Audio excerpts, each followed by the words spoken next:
Mesdames, Messieurs, bonjour et merci de prendre du plaisir à suivre l'actualité sur Eden TV. Au sommaire, ouverture de la première session de la Cour d'assises au titre de l'année 2017 ce jour à Cotonou. Plusieurs affaires sont inscrites, entre autres des dossiers de crimes économiques. Les précisions sont à suivre dans ce 13h.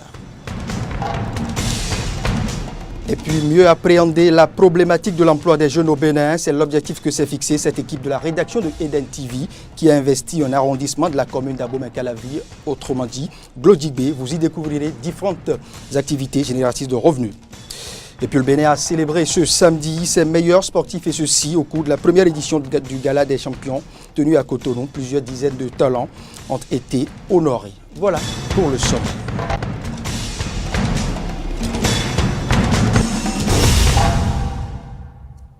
À nouveau, bonjour et ouvrons ce point de l'actualité par le chapitre justice. La première session de la Cour d'assises au titre de l'année 2017 s'est ouverte ce jour à Cotonou. Plusieurs dossiers sont inscrits, entre autres des dossiers de crimes économiques. Roland Toneinkes et Romaric Devoshi pour les précisions. La première session de la Cour d'assises au titre de l'année 2017 est ouverte ce jour. Tout a commencé par la revue des troupes. Adjudant Bruno Yerima Cyril, matricule 4606, en service à la session des recherches. À vos ordres, madame.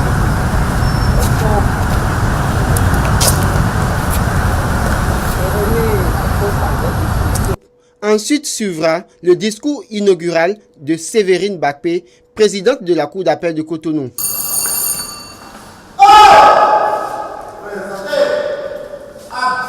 34 affaires sont inscrites au rôle de cette section. La Cour aura à examiner des dossiers d'assassinat, de coups mortels, viol, d'association de malfaiteurs, vol à main armée et de crimes économiques, à savoir complicité d'escroquerie par appel public à l'épargne et placement irrégulier d'argent, complicité d'infraction à la réglementation des institutions mutualistes ou coopératives d'épargne et de crédit, corruption et subornation de témoins. Les travaux de la première session ont commencé par le premier dossier dans lequel le mis en cause est accusé d'assassinat. La session prendra fin le 28 avril prochain.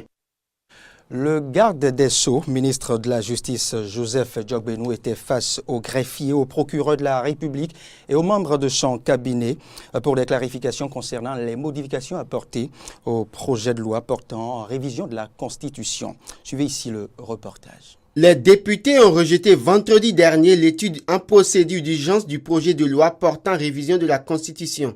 Mais cela n'a guère émoussé les ardeurs du ministre de la Justice et de la Législation.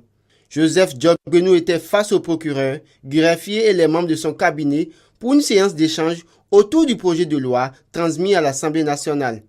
Il rappelle ici les raisons qui motivent cette séance. Il nous a paru nécessaire de faire part à nos collaborateurs les plus proches, notamment ceux du cabinet, qui, de par leur position, sont tenus, je dis bien les membres du cabinet, sont tenus de transmettre, d'expliquer le contenu, les fondements, les finalités du projet. Par divers aspects, ce projet intéresse la justice. Et qu'il était aussi, tout aussi nécessaire d'apporter les mêmes explications à celles et ceux qui ont en charge le commandement de nos cours et tribunaux. Mais que retenir fondamentalement de ce projet de loi qui suscite assez de débats chez praticiens du droit, syndicats, politiques et même citoyens lambda? Il a été proposé des modifications en 2 articles.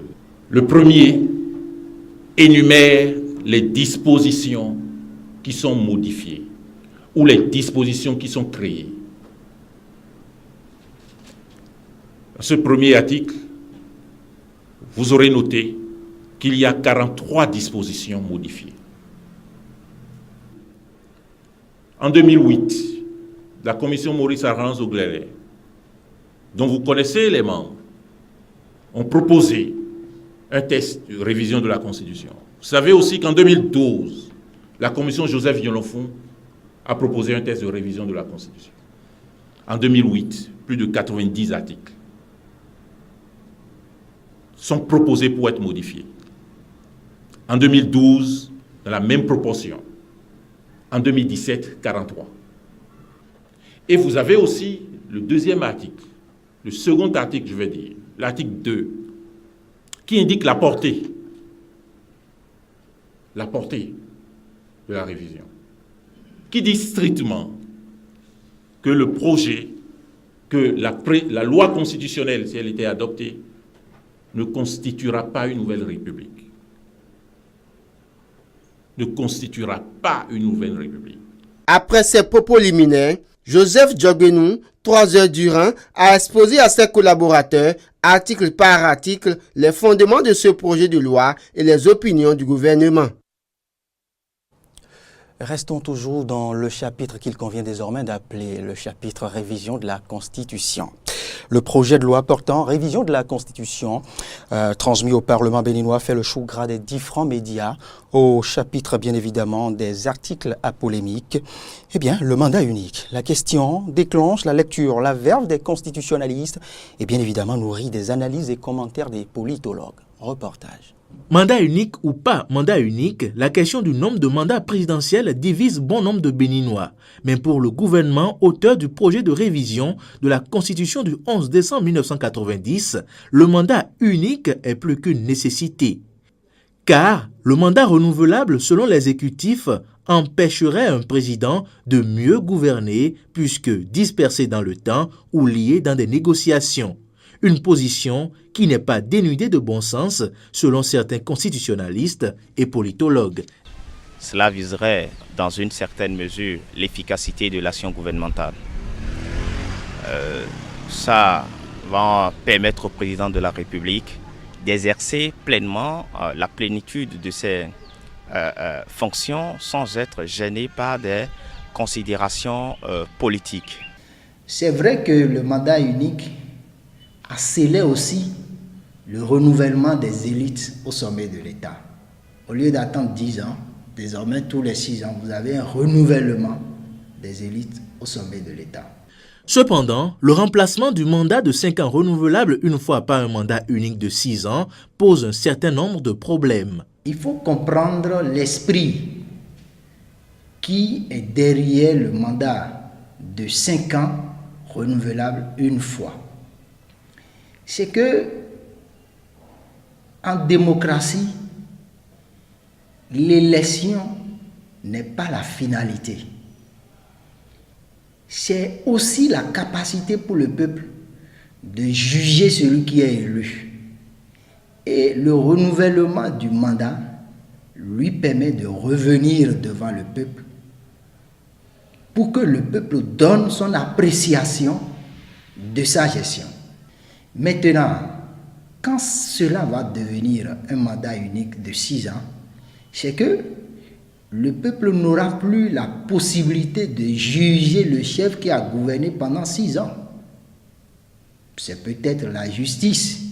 Ça pourrait amener le président à être aussi un président monstre, parce qu'il sait qu'il n'y a aucun niveau où sa responsabilité politique va être mise en œuvre devant les électeurs. Ça veut dire que le peuple n'a pas l'occasion de s'exprimer par rapport à ce qu'il a fait pendant 5 ans.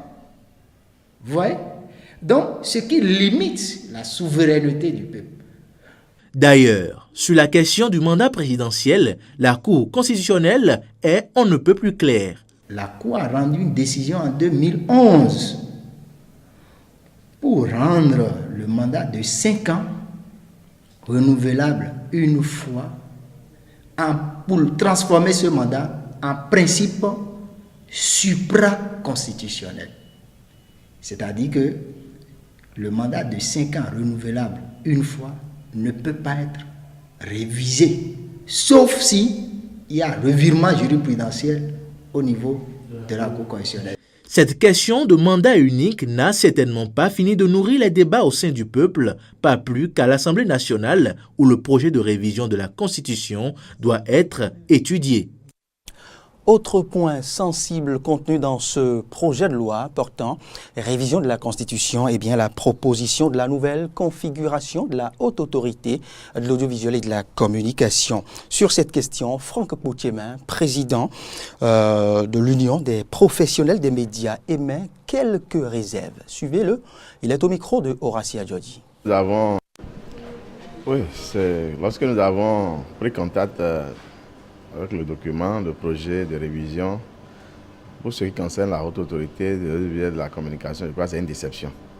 Une déception parce que, d'abord, le candidat lui-même devenu président avait promis maintenir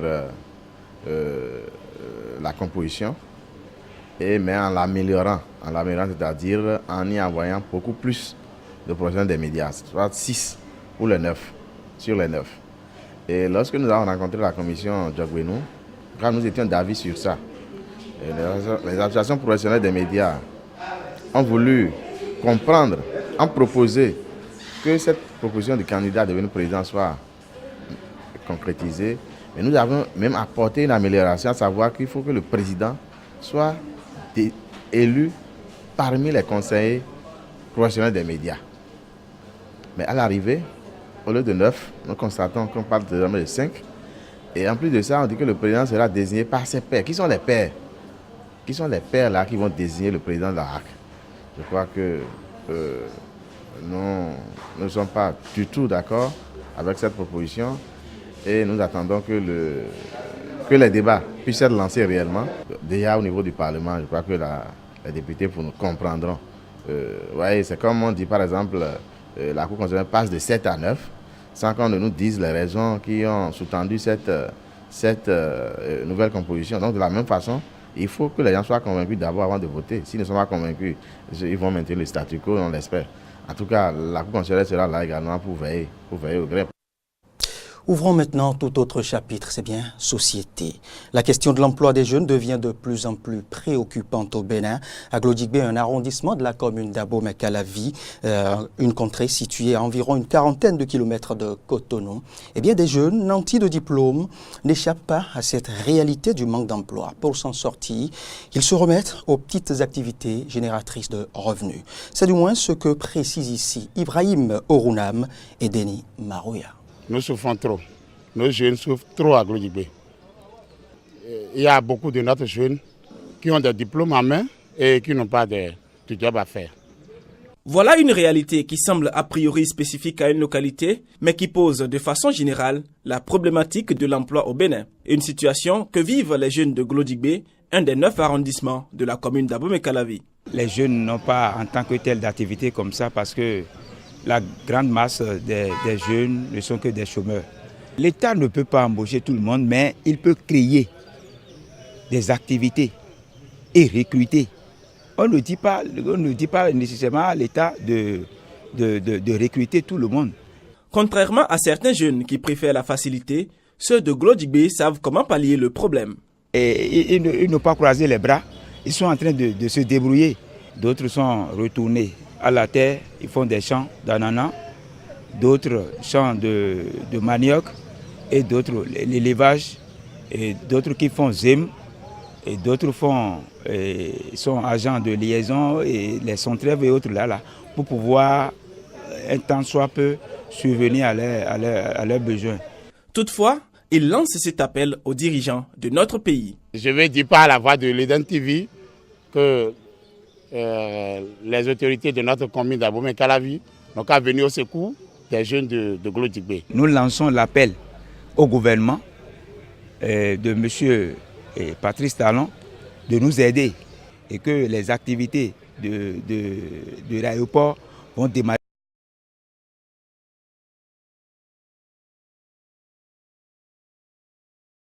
La majeure partie des natifs de Glodigbé dans des diverses sociétés qui seront installées bientôt. La construction de l'aéroport de Glodigbé, dont les travaux préparatoires ont été lancés le 10 mars 2017, pourrait être un début de solution au problème de l'emploi des jeunes de Glodigbé en particulier et ceux du Bénin en général.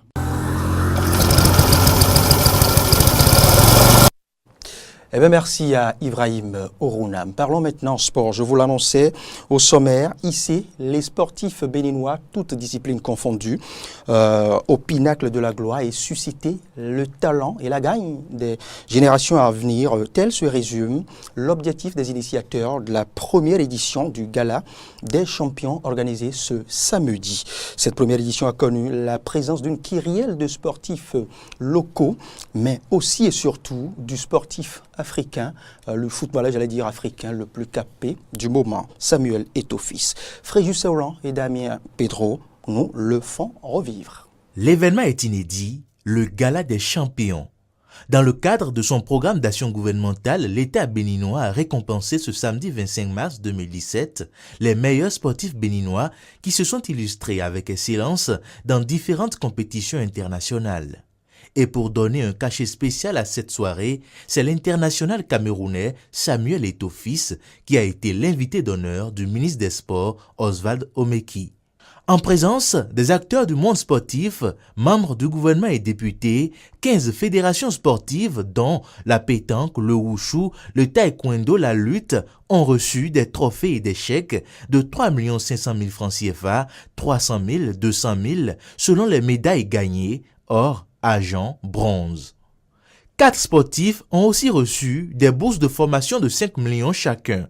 Il s'agit de Noélie Yarigo, demi-finaliste du 800 mètres aux Jeux Olympiques de Rio, Odile Aronwanou, vice-championne d'Afrique décathlon, Ghislain Vaudon-Ressi, champion d'Afrique de bosse catégorie coq et Nafissa Draji, championne en natation. Pour ces lauréats, l'État béninois vient de leur donner la motivation nécessaire pour de plus grandes victoires. Je donnerai tout pour amener une médaille cette année pour le Bénin, pour les prochaines échéances. Merci. Après avoir fait la promesse de 20 millions de francs CFA à Noli Yarigo si elle gagne une médaille pour le Bénin et assuré prendre en charge par sa fondation la jeune athlète de natation Nafissa Dradi, Samuel Eto'o a livré des messages d'espoir au peuple sportif du Bénin.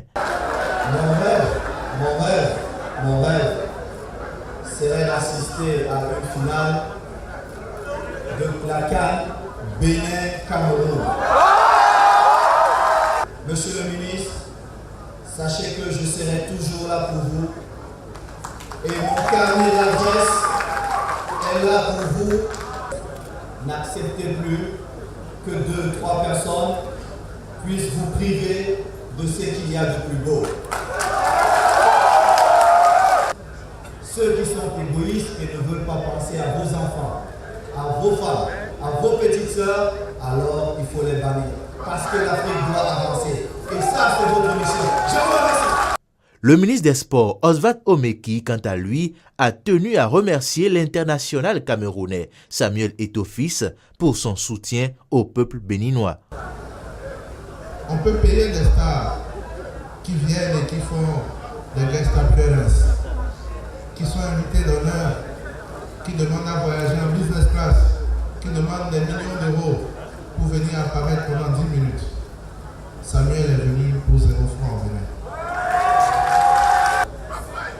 Dans quelques années, des enfants de la rue, grâce à notre effort conjoint, seront insérés et feront carrière professionnelle.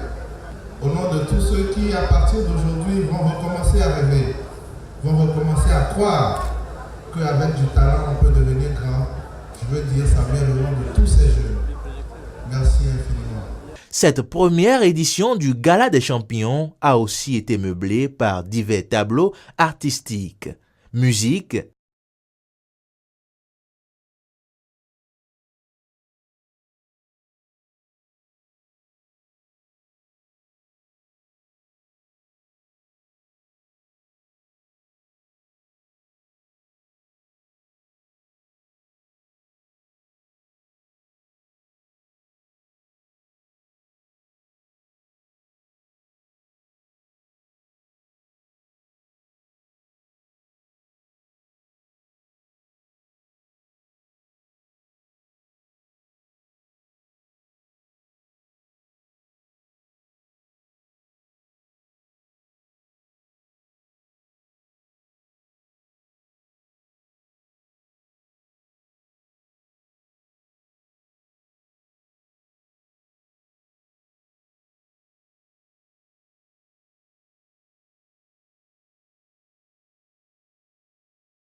Ces gens qui ont vécu ces situations traumatisantes ne sont pas forcément habitués à ce genre d'environnement en 3D, mais ils s'y intéressent très vite et ils veulent l'explorer, parler de leur expérience et contribuer à ce modèle.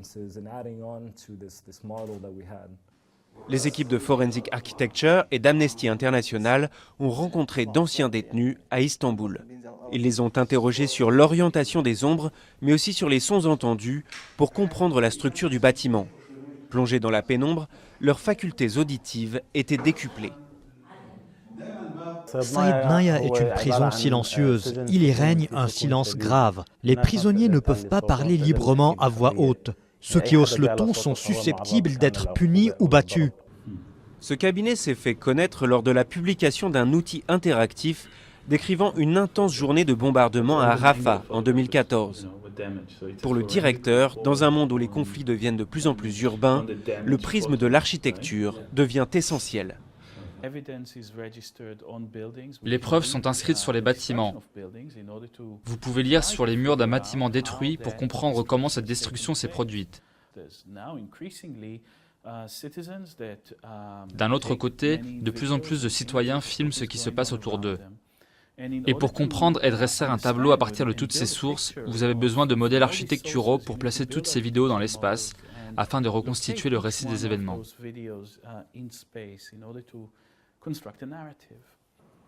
Eyal Weizmann et son équipe espèrent que cette nouvelle discipline fera des émules et un jour peut-être aidera la justice internationale à faire condamner des criminels de guerre. Eh bien, comme quoi, il n'y a pas que les lettres, les poésies, le dessin pour peindre les douleurs. Il y a aussi les 3D. Mesdames, Messieurs, ce sera tout pour ce point de l'actualité. Bon appétit et à demain.